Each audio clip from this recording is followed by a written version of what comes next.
Саламатсыздар bu hafta sүйүүчүлөр жана Автохан каналынын катталуучулары. Автохан бүгүн Бишкекте. Биз азыр электромобилдер тууралуу маалыматтарды бир аз колдон келишинче айтып өтөбүз. Көрүп турганыңыздардай Nissan'дын электромобили. Түсү кара 2013-жылы чыгарылган. Буларда кыймылдаткычтын көлөмү айтылбайт. Объем жок, объем 0. Электромобиль. Бұл Zorro Emission. Nissan Zorro Emission.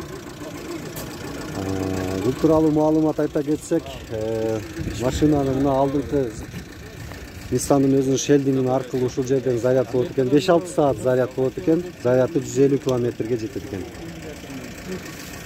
Бұл Америкадан келген, көрүп турганыңыздай, растаможенный. Бұл айтып өтчү нерсе, буларга растаможка жок. НДС гана төлөнөт. НДС төлөнгөн, оформление кылып алса эле болду. Булардын баасы, мына көрүп турган машинанын баасы $10.500. Ошонун эле жанында, ушунун күмүш түстөгүсү 2013-жылы чыгарылганы турат. Мунун баасы $9.500. Бул 1 жыл буга караганда эски. Машинанын абалдары жакшы, аябай. Bunun баасы айтып өтчү нерсе $9.500. Андан кийинки кызыл аялдар үчүн жакшы көргөн түстөгүсү.